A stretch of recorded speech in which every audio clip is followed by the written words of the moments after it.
I'll break it down to you. I got 8 receivers on my 50.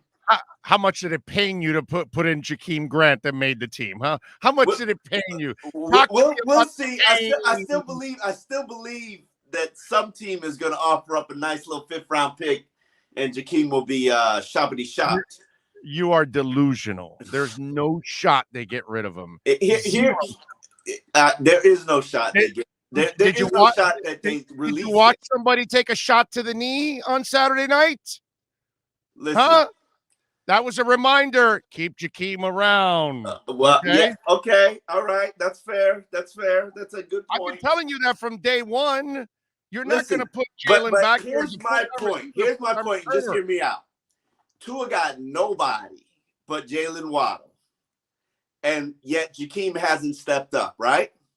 So talk about he makes every play they throw to him. What? I'm not. We're not discussing Jakeem Grant anymore. We're done. It's over. I got 8 receivers. Jakeem happens to be one of them. I really do believe that they can fit 8 on from this standpoint. Fuller's going to be suspended week 1, so he doesn't even count against your 53. I got you. Devontae and Lynn Bowden. I saw Lynn Bowden barely be able to walk on Saturday after the game. Looks like he's headed to IR. He'll be there for, they got it. And Devontae, I really think you could put Devontae on IR to begin the season. If he doesn't practice this week, it's IR you go for me. Because I think they're slow walking that one. I think they're in They are. Yeah, I bet you he can play if he had to. One of the two, Devontae or Preston, need to go on IR for me to make my receiver unit and room the way that I need it to be. Somebody got to do 3 weeks on IR. So why you got to put either one of them out? How come both can't play?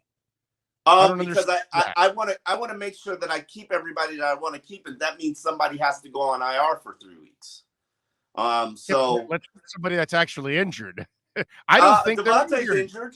I don't think so. I bet you he can play if they really wanted him to play. When they start doing that every other practice thing, they're injured. He's got some soft tissue injury, which Devontae always has, and it's basically be smart about it and have Devontae ready for the regular season.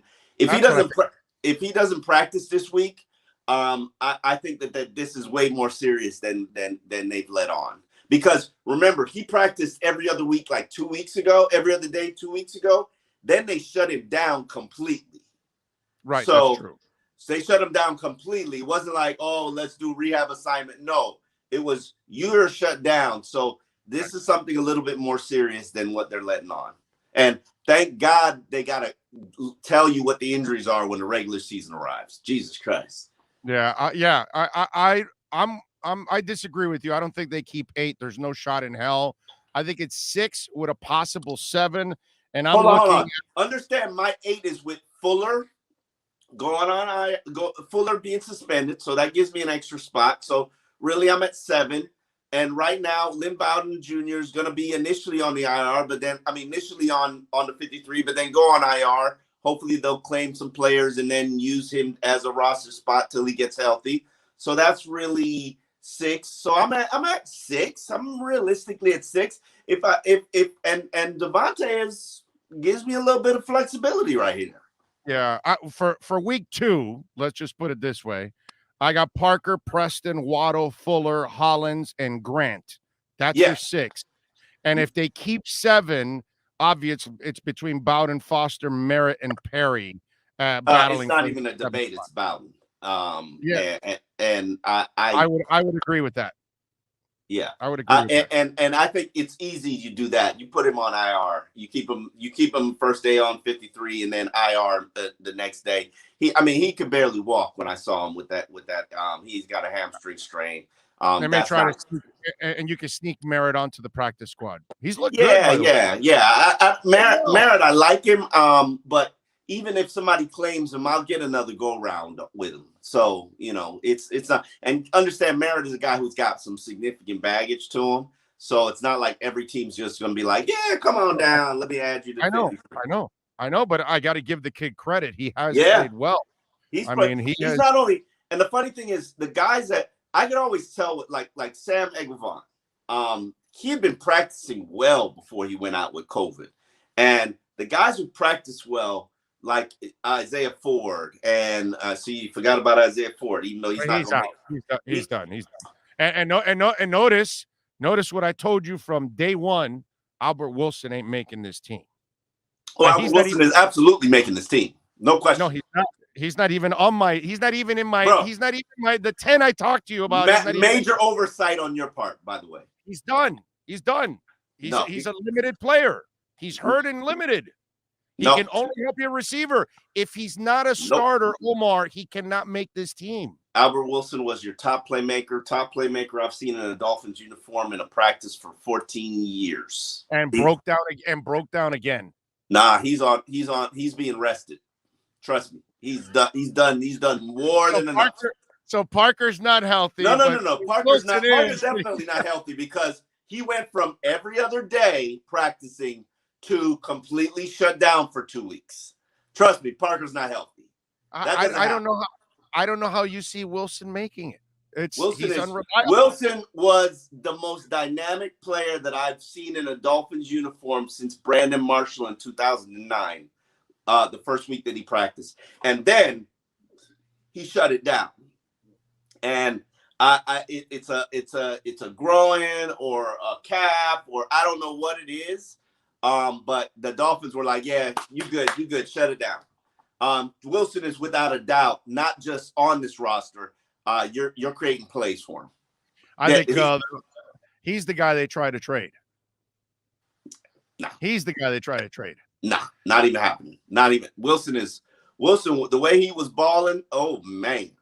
Like what you would expect. If I would have put any name on Albert Wilson's plays, Dolphin fans would be so excited right now. If I said Jalen Waddle was making Albert Wilson's plays, or Will Fuller was making Albert Wilson's plays, or Preston Williams was making Albert Wilson's plays, y'all would be talking about Pro Bowls. How quickly you forget about Albert Wilson, the guy who led the league in yards after the catch before he suffered that hip injury. Well, that's what my problem. He had the hip injury. Now he's injured again, and then he stepped out for COVID. So is everybody else in the receiver room. What you want? So is everybody else in the receiver room. So you had another injury guy? Everybody else is injured? And not only is he an injury guy, he's also limited. He doesn't help you out on special teams. That's why the guys on the back end that I picked are the guys that are two-way players that can help you out in special teams. Mac Hollins is on this damn team because he's horrific as a receiver, and he's a deadly special teams player. The guy's awesome. Yeah, Mac Hollins has earned his roster spot. So has, I'm not going to say somebody else. Jackie Grant, baby. Listen. If we're apples and oranges, like if we're just comparing the two, Albert Wilson's here, Jakeem Grant is way down here in terms of hierarchy roster spot. You realize that Jakeem Grant is the more decorated player and the more accomplished player, right? Albert Wilson's been nothing but a backup his entire career. What is Jakeem? Is it a return specialist? He's not even a receiver. You're not going to have me talk about Jakeem Grant. He's not a return specialist. No more Jakeem Grant slander. He's an elite return specialist. Elite. Okay? Jakeem Grant is elite. Albert Wilson is an elite in the cafeteria. Okay? We'll see what the season gets you. Who makes more plays? We'll see. All right.